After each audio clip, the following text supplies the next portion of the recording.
প্রিয় শিক্ষার্থী, আমি Rezaul Islam, junior instructor, electrical, Rangpur polytechnic institute, Rangpur. শিক্ষার্থী, তোমাদেরকে স্বাগতম। ইলেকট্রিক্যাল টেকনোলজি চতুর্থ পর্ব, ডিসি মেশিন বই থেকে অধ্যায় 16, যার নাম হচ্ছে ট্রাকশন মোটরের গতি নিয়ন্ত্রণ। এই অধ্যায় নিয়ে আমি উপস্থিত হয়েছি। তো 16 অধ্যায়ের শুরুতেই 16.1 পয়েন্টে ডিসি ট্রাকশন মোটরের গতি নিয়ন্ত্রণের পদ্ধতি, ডিসি ট্রাকশন মোটরের কিছু গতি নিয়ন্ত্রণের কিছু পদ্ধতি আছে। এই পদ্ধতিগুলো আমি আলোচনা করব শুরুতেই। যে সকল পদ্ধতিতে ডিসি মোটরের গতি নিয়ন্ত্রণ করা হয় সেগুলো নিম্নে তুলে ধরা হয়েছে। তার মধ্যে 1 নম্বর হচ্ছে আর্মেচার সার্কিটের রেজিস্ট্যান্স পরিবর্তন করে, এটাকে বলা হয় রিওস্ট্যাটিক কন্ট্রোল। 2 নম্বর হচ্ছে মোটরের প্রয়োগকৃত ভোল্টেজের মান পরিবর্তন করে, এটাকে বলা হয় ভোল্টেজ কন্ট্রোল। এবং 3 নম্বর হচ্ছে প্রতি পোলের ফ্লাক্স পরিবর্তন করে, এটাকে বলা হয় ফিল্ড কন্ট্রোল। অর্থাৎ শিক্ষার্থী, ডিসি ট্রাকশন মোটরের গতি 3 উপায়ে নিয়ন্ত্রণ করা যায়। 1 নম্বর হচ্ছে রিওস্ট্যাটিক কন্ট্রোলের মাধ্যমে, 2 নম্বর হচ্ছে ভোল্টেজ কন্ট্রোলের মাধ্যমে, এবং 3 হচ্ছে ফিল্ড কন্ট্রোলের মাধ্যমে। তো এখন আমরা এই কন্ট্রোলের বিস্তারিত আলোচনা করব। শুরুতেই রিওস্ট্যাটিক কন্ট্রোল পদ্ধতি নিয়ে আলোচনা করব। শিক্ষার্থী, এই পদ্ধতিতে ডিসি মোটরের প্রধান সার্কিটে একটি পরিবর্তনশীল রেজিস্ট্যান্স বহিস্থভাবে লাগানো হয়। পাশের চিত্রে দেখানো হয়েছে। এই যে চিত্র দেখো, পাশের চিত্রে এটা হচ্ছে মোটরের আর্মেচারের অভ্যন্তরে দেখো একটা পরিবর্তনশীল রেজিস্ট্যান্স, অর্থাৎ এই যে রেজিস্ট্যান্সটার মান কম বেশি করে মোটরের মধ্যে আমরা কারেন্ট কম বেশি করতে পারবো। তো এটা সংযোগ করা হয়। স্টার্টিং মুহূর্তে মোটরের ব্যাক ইএমএফ শূন্য থাকে, অর্থাৎ যখন আমরা মোটরটা স্টার্ট করব এই সময় মোটরের ব্যাক ইএমএফ থাকে না। এই অবস্থায় বহিস্থ রেজিস্ট্যান্স সিরিজের সর্বোচ্চ মান থাকে। শিক্ষার্থী, আমরা যে পরিবর্তনশীল রেজিস্ট্যান্স সংযোগ করি শুরুতেই সর্বোচ্চ মান থাকে এই রেজিস্ট্যান্সের। এই জন্য ফুল লোড রেটেড কারেন্টে ভোল্টেজ ড্রপ লাইন ভোল্টেজের সমান হয়। মোটরের গতি বাড়ার সাথে সাথে, যখন আমরা লাইন দিচ্ছি মোটরের গতি বাড়তেছে, বাড়ার সাথে সাথে মোটরে ব্যাক ইএমএফ এর সৃষ্টি হবে ও বৃদ্ধি পেতে থাকে, এবং এই অবস্থায় ধীরে ধীরে রেজিস্ট্যান্স কমিয়ে মোটরের স্টার্টিং থেকে গতি অবস্থায় কারেন্ট একই হয়। যখন গতিতে হয়ে যায় তখন আমরা রেজিস্ট্যান্সটা ধীরে ধীরে কমিয়ে নিই। এটাই হচ্ছে 1 নম্বর পদ্ধতি। এবার 2 নম্বর পদ্ধতি, যার নাম হচ্ছে ভোল্টেজ কন্ট্রোল পদ্ধতি। এই পদ্ধতিতে সিরিজ মোটরের টার্মিনাল ভোল্টেজ জেনারেটরের মাধ্যমে পরিবর্তনশীল ভোল্টেজ আরোপ করা হয়। মোটর জেনারেটর সেট অথবা মার্কারি আর্ক রেকটিফায়ার দ্বারা পরিবর্তনশীল ভোল্টেজ প্রয়োগ করা হয়। ভোল্টেজ কন্ট্রোল পদ্ধতিতে স্টার্টিং এবং স্পিড কন্ট্রোল খুব মসৃণভাবে করা হয়। তাছাড়া পাওয়ার ও এনার্জি লস এখানে কম হয়, অর্থাৎ ভোল্টেজ কন্ট্রোল পদ্ধতিতে পাওয়ার এবং এনার্জি লস কম হয়। এখন ভোল্টেজ কন্ট্রোল পদ্ধতির কিছু প্রয়োগ কোথায় কোথায় প্রয়োগ করা হয়, প্রয়োগটা একটু দেখে নাও। এই যে চিত্র এখানে দেখো শিক্ষার্থী, এখানে আমি সিরিজ সংযোগে দেখাইছি এবং এখানে সিরিজ সংযোগের পরে ভোল্টেজ যে ভাগ হয়ে যাচ্ছে তা দেখানো হয়েছে। তো সিরিজ প্যানেল কন্ট্রোল, প্রথমে দুটি মোটরকে একটি স্টার্টিং রেজিস্ট্যান্সের মাধ্যমে সিরিজে লাগানো হয়। এই যে দেখো এখানে দুইটা মোটর, এই দুটো মোটর, আর এখানে যে পরিবর্তনশীল রেজিস্ট্যান্স বা স্টার্টিং রেজিস্ট্যান্স সিরিজে সংযোগ আছে মোটর দুইটা। মোটরের গতি অর্জন করলে স্টার্টিং রেজিস্ট্যান্স শূন্যতে আনা হয়। এই অবস্থায় প্রতি মোটরের আড়াআড়িতে ভোল্টেজ আরোপিত ভোল্টেজের অর্ধেক হয়। শিক্ষার্থীকে একটু দেখো, এটা যেহেতু আমাদের পরিবর্তনশীল রেজিস্ট্যান্স, এই রেজিস্ট্যান্সের মান কম বেশি করে মোটরের মধ্যে কারেন্ট প্রবাহ করা হয়। শুরুতেই এই রেজিস্ট্যান্সটা সম্পূর্ণ রেজিস্ট্যান্সটা পায়। যখন মোটর গতিতে আসে আস্তে আস্তে এই পরিবর্তনশীল রেজিস্ট্যান্সের মান, এই পরিবর্তনশীল রেজিস্ট্যান্স মান কমিয়ে এই যে এখানে যেন আমরা সংযোগ করতাম শূন্যতে চলে আসে। শূন্যতে চলে আসলে মোটরটা পূর্ণভাবে চলতে থাকে। আবার যখন চলে আসে তখন এই যে ভোল্টেজটা আমরা দেবো সাপ্লাই ভোল্টেজ, এই যে ভি দেখো, এই সাপ্লাই ভোল্টেজ এই দুইটো মোটরের মাঝে সমানভাবে বিভক্ত হয়। অর্ধেক হয়ে যায়। যে আমার ভোল্টেজটা দেই এখানেও কিছু অর্ধেক হয়, আবার এই মোটরেও অর্ধেক হয়। যে দেখো M1 1 নম্বর মোটর আর M2 হচ্ছে 2 নম্বর মোটর। আশা করি তোমরা বুঝতে পেরেছো। পরবর্তীতে দুটি মোটর প্যারালালে যখন আমরা সংযোগ করি, সেক্ষেত্রে আমি এর আগে দেখালাম সিরিজ সংযোগ, এখন প্যারালালে যদি আমি সংযোগ দেখাই, এক্ষেত্রে একটি পরিবর্তনশীল রেজিস্ট্যান্স সংযোগ করে ধীরে ধীরে মোটর গতির সাথে পরিবর্তনশীল রেজিস্ট্যান্স শূন্যতে আনা হয়, যা নিম্নে দেখানো হয়েছে। এই যে দেখো, এ 1 নম্বর মোটর, M2 হচ্ছে 2 নম্বর মোটর, এই সংযোগটা হচ্ছে প্যারালালে। এখানে পরিবর্তনশীল রেজিস্ট্যান্স যখন শুরুতেই সংযোগ করা হয় তখন সম্পূর্ণটা থাকে, মোটরের গতি বাড়তে বাড়তে পরিবর্তনশীল রেজিস্ট্যান্স কমানো হয়, কমতে কমতে শূন্যতে নিয়ে আসা হয়। এই যে দেখো পরবর্তী অবস্থা। আশা করি তোমরা বুঝতে পেরেছো ভোল্টেজ কন্ট্রোল পদ্ধতির সিরিজ এবং প্যারালাল আলোচনা। আমি আবার দেখাচ্ছি, দেখো ভোল্টেজ কন্ট্রোল পদ্ধতির সিরিজ প্যারালাল যে কন্ট্রোল সিস্টেম, এটা আমি দেখাচ্ছি। প্রথমে এই স্লাইডে দেখাচ্ছি আমি সিরিজ কন্ট্রোল, এবং দ্বিতীয় নম্বর স্লাইডে দেখাচ্ছি আমি প্যারালাল কন্ট্রোল। আশা করি তোমরা ভোল্টেজ কন্ট্রোল পদ্ধতিও ক্লিয়ার হয়েছো। এখন ফিল্ড কন্ট্রোল পদ্ধতি।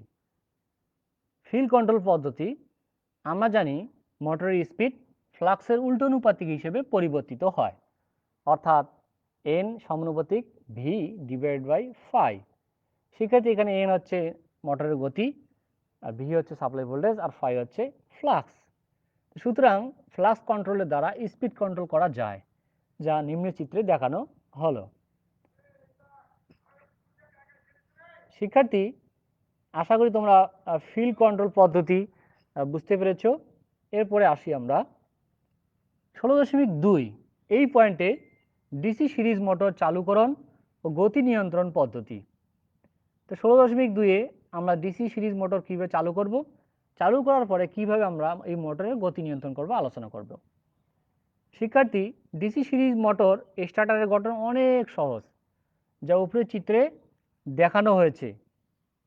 মোটর চালুর শুরুর দিকে স্টার্ট আর্মকে ডান দিকে সরিয়ে সর্বোচ্চ রোধের সাথে সংযুক্ত করা হয়, ফলে মোটর অল্প পরিমাণ কারেন্ট গ্রহণ করে চালু হয়। সেক্ষেত্রে এই চিত্র দেখো, এটা হচ্ছে স্টার্ট আর্ম, এখানে 1 থেকে 5 নম্বর পয়েন্টের রেজিস্ট্যান্স আছে, এখানে নো লোড রিলিজ কয়েল, এখানে এর সাথে মোটরে আছে।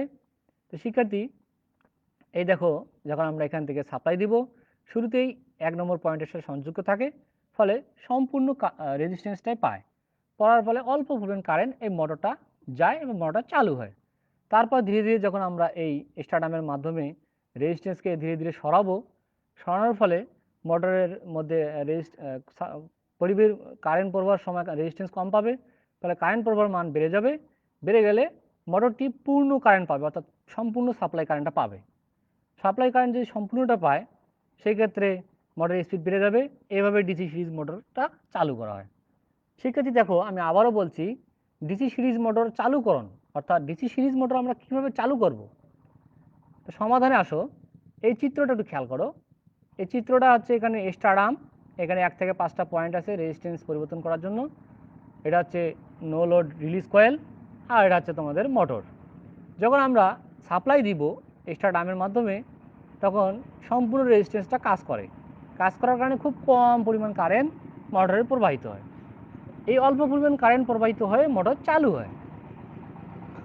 চালু হলে পরবর্তীতে আমরা এই স্টার্ট আর্মকে ডান দিকে ধীরে ধীরে সরানোর ফলে রেজিস্ট্যান্স সম্পূর্ণ থাকে না, আর না থাকার কারণে মোটরে সম্পূর্ণ সাপ্লাই পায়, অর্থাৎ যে সাপ্লাই কারেন্টটা দেবো সম্পূর্ণটা পায়, পেলে মোটর ধীরে ধীরে গতি বেড়ে যায়। এভাবে ডিসি সিরিজ মোটরকে চালু করা হয়। আশা করি তোমরা ডিসি সিরিজ মোটর চালুকরণ পদ্ধতি বুঝতে পেরেছো। এরপরে আমরা গতি যে নিয়ন্ত্রণ করব, অর্থাৎ স্পিড কন্ট্রোল, এই স্পিড কন্ট্রোল নিয়ে আলোচনা করব। তো ডিসি সিরিজ মোটরের গতি দুভাবে নিয়ন্ত্রণ করা যায়। নাম্বার 1 ফিল্ড কন্ট্রোল পদ্ধতি, এবং নাম্বার 2 ভেরিয়েবল সিরিজ রেজিস্ট্যান্স পদ্ধতি। তো আমরা 1 নম্বর পদ্ধতি আলোচনা করব, ফিল্ড কন্ট্রোল পদ্ধতি। শিক্ষার্থী দেখো, ফিল্ড কন্ট্রোল পদ্ধতি নিম্নলিখিত যে কোনো একটির সাহায্যে সিরিজ মোটরের ফ্লাক্সের পরিবর্তন করা যায়। তো কি কি পদ্ধতিগুলো হচ্ছে ফিল্ড ডাইভার্টার ব্যবহার করে। তো ১ নম্বরে আমি ফিল্ড ডাইভার্টার ব্যবহার করে যে ফ্লাক্সের কর্তন করতে পারবো, পরিবর্তন করতে পারবো তা আলোচনা করতেছি। শিক্ষার্থী, ডিসি সিরিজ মোটরের সিরিজ ফিল্ডের প্যারালালে একটি পরিবর্তনশীল রেজিস্ট্যান্স সংযোগ করা হয়, যাকে ডাইভার্টার বলে। সেক্ষেত্রে এখানে দেখো, এখানে আছে সিরিজ ফিল্ড। সিরিজ ফিল্ডের আড়াআড়িতে বা প্যারালালে একটা পরিবর্তনশীল রেজিস্ট্যান্স সংযোগ করা হয়। এই পরিবর্তনশীল রেজিস্ট্যান্স হচ্ছে ডাইভার্টার। দেখো আমি এখানে লিখে দিয়েছি ডাইভার্টার। আশা করি তোমাদের যদি প্রশ্ন করি তোমরা অ্যান্সার দিতে পারবে। ডাইভার্টার বলতে কি বোঝায়? তোমাদের প্রশ্ন রয়ে গেল, তোমরা কমেন্ট করে আমাকে উত্তরটা জানাও। প্রশ্নটি আমি আবারও বলতেছি, ডাইভার্টার ফিল্ড বলতে কি বোঝায়?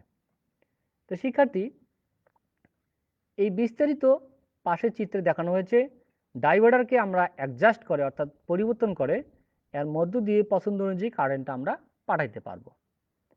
তো আমি আবারও বলতেছি শিক্ষার্থী, ডিসি সিরিজ মোটরের গতি দুভাবে নিয়ন্ত্রণ করা যায়, তা হচ্ছে ফিল্ড কন্ট্রোল পদ্ধতি এবং ভেরিয়েবল সিরিজ রেজিস্ট্যান্স পদ্ধতি। ফিল্ড কন্ট্রোল পদ্ধতি আবার ফ্লাক্স পরিবর্তন করা যায় দুইভাবে, তার একটা হচ্ছে ফিল্ড ডাইভার্টার ব্যবহার করে। তো ডিসি সিরিজ মোটরে সিরিজ ফিল্ডের প্যারালালে একটা পরিবর্তনশীল রেজিস্ট্যান্স সংযোগ করা হয়, এটাকে বলা হয় ডাইভার্টার। এই পাশের চিত্রে এটা দেখানো হয়েছে, এই ডাইভার্টারকে অ্যাডজাস্ট করে এর মধ্য দিয়ে পছন্দ অনুযায়ী কারেন্ট প্রেরণ করা যায়। তো এরপরে আসবো আমরা খ, আর্মেচার ডাইভার্টার। আর্মেচারেও যদি আমরা একটা ডাইভার্টার ব্যবহার করি তাহলেও ফ্লাক্সের কম বেশি হবে। তো শিক্ষার্থী, এই যে চিত্রটা দেখো তোমরা, চিত্রে একটি ডাইভার্টারকে আর্মেচারের প্যারালালে সংযোগ দেখানো হয়েছে, যাকে আর্মেচার ডাইভার্টার বলা হয়। এই ডাইভার্টার কাজ হলো আর্মেচারের স্বাভাবিক কারেন্টের কিছু অংশ এর মধ্য দিয়ে প্রবাহিত করানো। সেক্ষেত্রে এই চিত্রের মধ্যে খেয়াল করো, আমি যে পয়েন্ট আলোচনা করছি সেটা হচ্ছে আর্মেচার ডাইভার্টার। এই আর্মেচার ডাইভার্টার চিত্র আমি এখানে তুলে ধরেছি। দেখো, এটা হচ্ছে মোটরের আর্মেচারের আড়াআড়িতে বা প্যারালালে একটা ফিল্ড ব্যবহার করা হয়, পরিবর্তনশীল রেজিস্ট্যান্স, এটাকে বলা হয় ডাইভার্টার। এই ডাইভার্টার হচ্ছে আর্মেচার ডাইভার্টার, যেহেতু আর্মেচারের প্যারালালে সংযোগ করা হয়। তো এই ডাইভার্টারের কাজ কি? ডাইভার্টারের কাজ হচ্ছে আর্মেচারের স্বাভাবিক কারেন্টের কিছু অংশ, এই কারেন্ট যদি এদিক দিয়ে আসবে পজিটিভ প্রান্ত, দেখো এখানে এটা পজিটিভ প্রান্ত, কিন্তু কারেন্ট এদিক দিয়ে এসে আর্মেচার যাওয়ার কথা ছিল, আর্মেচারে কিছু যাবে এবং এই ফিল্ড যেহেতু একটা লাগানো আছে এই ফিল্ড দিয়ে কিছু প্রবাহিত হবে, ফলে কিছু অংশ এদিক দিয়ে প্রবাহিত হবে, মোটরে কম যাবে। আশা করি তোমরা বুঝতে পেরেছো। শিক্ষার্থী, এখন 16.3 পয়েন্ট, ট্রাকশন কাজে ব্যবহৃত 3 ফেজ ইন্ডাকশন মোটর চালুকরণ পদ্ধতি। তো শিক্ষার্থী, 3 ফেজ ইন্ডাকশন মোটর চালু করার কিছু পদ্ধতি আছে, আমরা আলোচনা করব। 3 ফেজ ইন্ডাকশন মোটর চালু করার জন্য মোটর সার্কিটে লিকুইড রেজিস্ট্যান্স সংযোজন করা হয়। লিকুইড রেজিস্ট্যান্স ব্যবহার করা হয় কারণ কি? কারণ হচ্ছে এদের কোনো ইন্ডাকটেন্স নেই যা মসৃণভাবে কর্তন করা যায়। তো শিক্ষার্থী, এটা খুব ছোট একটা পয়েন্ট। এরপরে 16.4, ট্রাকশন কাজে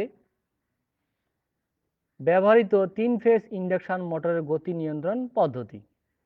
আমরা যে ট্রাকশন কাজে 3 ফেজ ইন্ডাকশন মোটরের গতি নিয়ন্ত্রণ করব তার পদ্ধতি আলোচনা কিছু আছে, এই পদ্ধতিগুলো এখন আলোচনা করব। 3 ফেজ ইন্ডাকশন মোটরের স্পিড কন্ট্রোল। 3 ফেজ ইন্ডাকশন মোটরের স্পিড কন্ট্রোল নিম্নলিখিত পদ্ধতিতে করা যায়, তা হচ্ছে 1 নম্বর রিওস্ট্যাটিক কন্ট্রোল, 2 নম্বর pole changing, 3 cascade control, 4 cascade এবং পোল চেঞ্জিং পদ্ধতির সমন্বয়। তো এখন আমরা বিস্তারিত আলোচনা করব ক্যাসকেড পদ্ধতিতে স্পিড আমরা কিভাবে কন্ট্রোল করতেছি। শিক্ষার্থী, আমি আর একবার বলি, তোমরা একটু খেয়াল করো। 16.4, ট্রাকশন কাজে ব্যবহৃত 3 ফেজ ইন্ডাকশন মোটরের গতি নিয়ন্ত্রণ পদ্ধতি, ইম্পর্টেন্ট একটা পয়েন্ট। তো 3 ফেজ ইন্ডাকশন মোটরের স্পিড কন্ট্রোল নিম্নলিখিতভাবে করা যায়।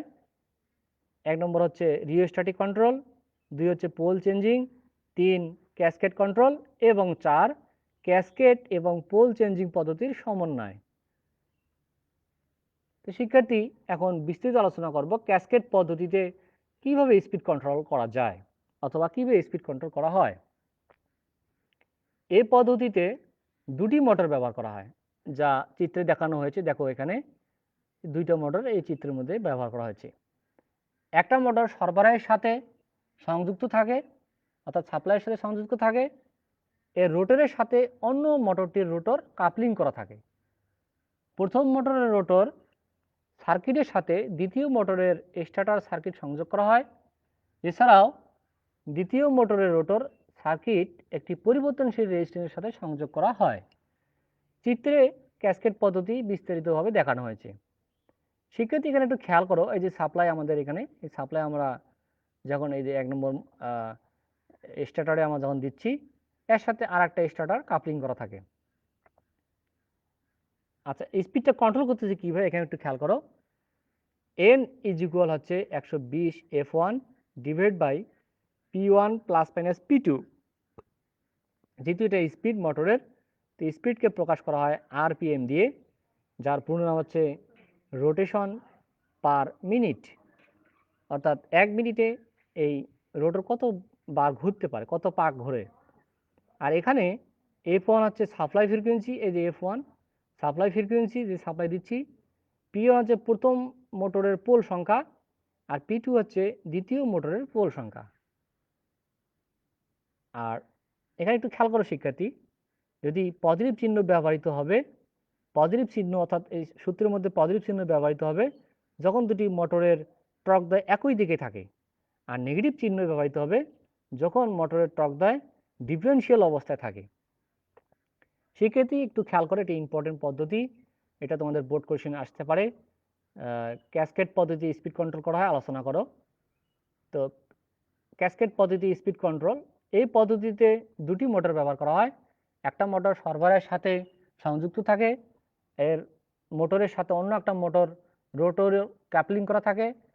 প্রথম মোটরের রোটর সার্কিটের সাথে দ্বিতীয় মোটরের স্টেটর সার্কিট সংযোগ করা হয়।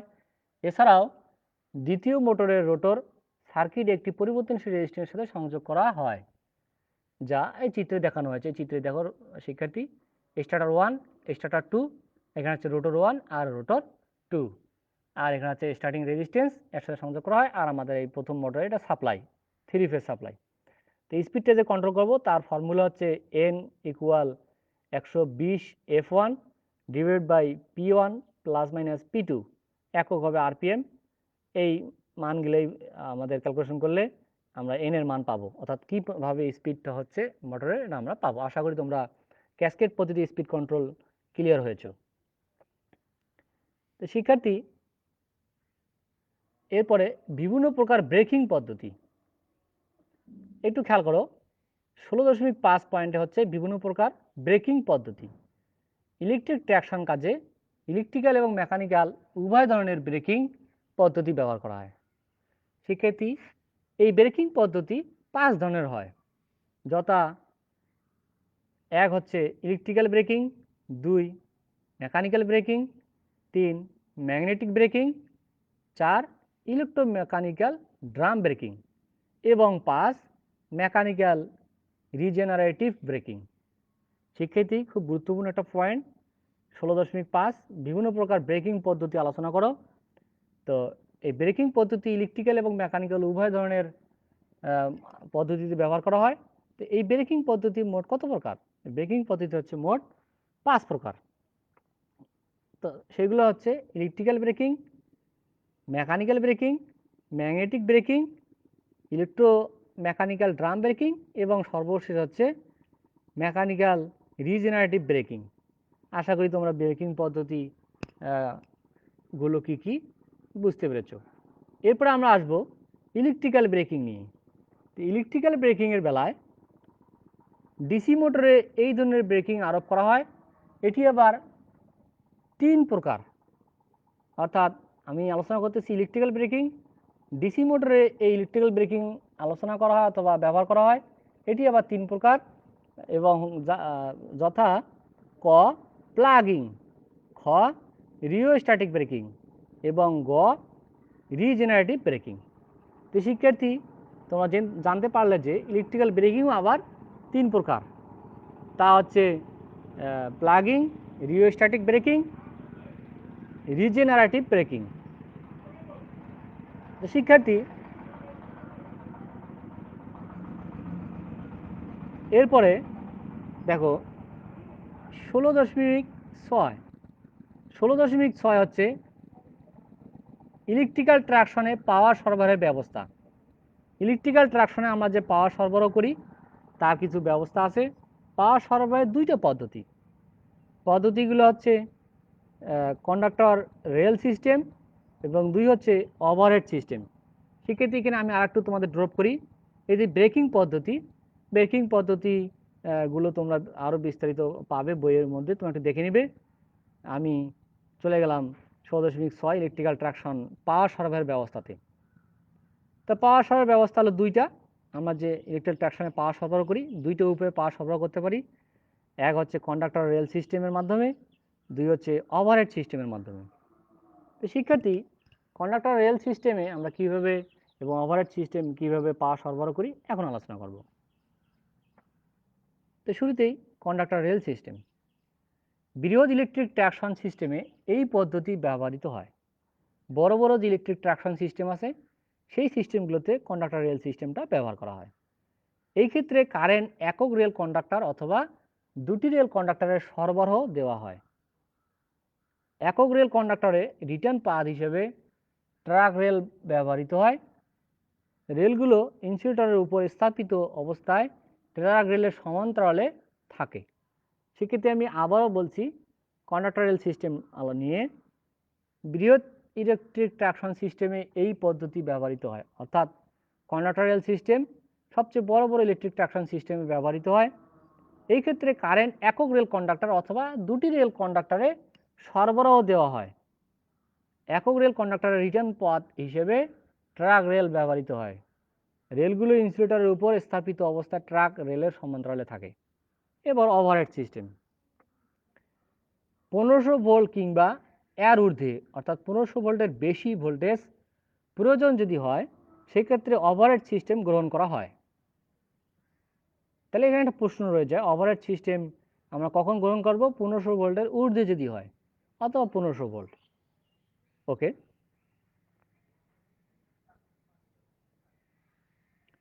উচ্চমানের অপারেটিং ভোল্টেজ এবং ট্রেনের জন্য প্রয়োজনীয় হাই পাওয়ার দেওয়া হয়। এই ওভারহেড সিস্টেমে পাওয়ার সরবরাহ AC railway, DC tramway, trolley bus ইত্যাদিতে ব্যবহার করা হয়। তো শিক্ষার্থী, আমি আবারও বলছি, ওভারহেড সিস্টেমটি নিয়ে 1500 ভোল্ট কিংবা এর ঊর্ধ্বে ভোল্টেজ প্রয়োজন হলে ওভারহেড সিস্টেম গ্রহণ করা হয়। উচ্চমানের অপারেটিং ভোল্টেজ এবং ট্রেনের জন্য প্রয়োজনীয় হাই পাওয়ার দেওয়া হয়। এই ওভারহেড সিস্টেমে পাওয়ার সরবরাহ AC railway, DC tramway, trolley bus ইত্যাদিতে করা হয়। তো শিক্ষার্থী, তোমাদের 16 অধ্যায় থেকে আজকে এ পর্যন্তই। 16 অধ্যায় থেকে তোমাদের কিছু হোমওয়ার্ক। 1 নম্বরে ডিসি ট্রাকশন মোটরের গতি নিয়ন্ত্রণের পদ্ধতি কি কি আলোচনা করো। আমি আলোচনা করেছি, তোমরা সুন্দর করে আরও তুলে ধরবে। ডিসি সিরিজ মোটর চালুকরণ ও গতি নিয়ন্ত্রণ পদ্ধতি আলোচনা করো। 3, বিভিন্ন প্রকার ব্রেকিং পদ্ধতি আলোচনা করো। 4, ক্যাসকেড পদ্ধতিতে স্পিড কন্ট্রোল কীভাবে করা হয়। শিক্ষার্থী, আমি হোমওয়ার্ক 4টা দিয়েছি ওদের থেকে, এই 4টা সুন্দর করে তুলে ধরবে। আমি আবারও বলছি, 1 নম্বর হচ্ছে ডিসি ট্রাকশন মোটরের গতি নিয়ন্ত্রণের পদ্ধতি কী কী তা আলোচনা করবে। 2, ডিসি সিরিজ মোটর চালুকরণ ও গতি নিয়ন্ত্রণ পদ্ধতি আলোচনা করবে। 3, বিভিন্ন প্রকার ব্রেকিং পদ্ধতি আলোচনা করবে। এবং সর্বশেষ 4, ক্যাসকেড পদ্ধতিতে স্পিড কন্ট্রোল কীভাবে করা যায় তা তোমরা সুন্দর করে আলোচনা করবে। তোমাদের সেশনের খাতায় আমি সুন্দর করে সবগুলাই দেখতে চাই। শিক্ষার্থী, তোমাদের আগামী ক্লাস আমি 1 নম্বর অধ্যায় থেকে আলোচনা করব, যার নাম হচ্ছে সেল এবং ব্যাটারি। আগামী ক্লাস তোমাদের 1 থেকে 5ম পর্যন্ত আলোচনা হবে। তো আগামী ক্লাসেই 1 নম্বর আমি অধ্যায় নিয়ে আলোচনা করব। তো শিক্ষার্থী, তোমরা যারা এই ভিডিওটা দেখতে পারতেছো না, এই ভিডিওটা পুনরায় দেখতে পারবে। তো পুনরায় দেখার জন্য তোমরা দক্ষতা বাতায়ন বা www.skills.gov.bd ভিজিট করলেই তোমরা এই ভিডিওটা পুনরায় দেখতে পারবে। যারা আমাকে লাইভ ক্লাস শুনতেছো এবং যারা শুনতে পারতেছো না ব্যস্ততার কারণে, তোমরা ফ্রি সময়ে এই লাইভ ক্লাসগুলো দেখে নেবে। এই লাইভ ক্লাসগুলো কন্টিনিউ করো, এইভাবে পড়াশোনা করো বাসায় বসে থেকে থেকে, তাহলেই তোমাদের সবগুলা অধ্যায় এই বই থেকে শেষ হবে আশা রাখি। বাসায় বসে না থেকে সময়কে কাজে লাগাও। সময় এবং স্রোত কারোর জন্য অপেক্ষা করে না, সুতরাং সময় থাকতে সময়ের মূল্যায়ন করো। প্রতিদিন কন্টিনিউ পড়াশোনা করো, আর প্রত্যেক সাবজেক্টের উপর লাইভ ক্লাসগুলো তোমরা দেখো। দেখে দেখে তোমাদের যেখানে প্রশ্ন থাকে কমেন্ট করে প্রশ্ন করো, স্যারের সাথে যোগাযোগ করে ফোনে ওভার ফোনেও সমস্যার সমাধান করো। এই আশা রেখে তোমাদের কাছে আজকে বিদায় নিচ্ছি। আসসালামু আলাইকুম ওয়া রাহমাতুল্লাহ।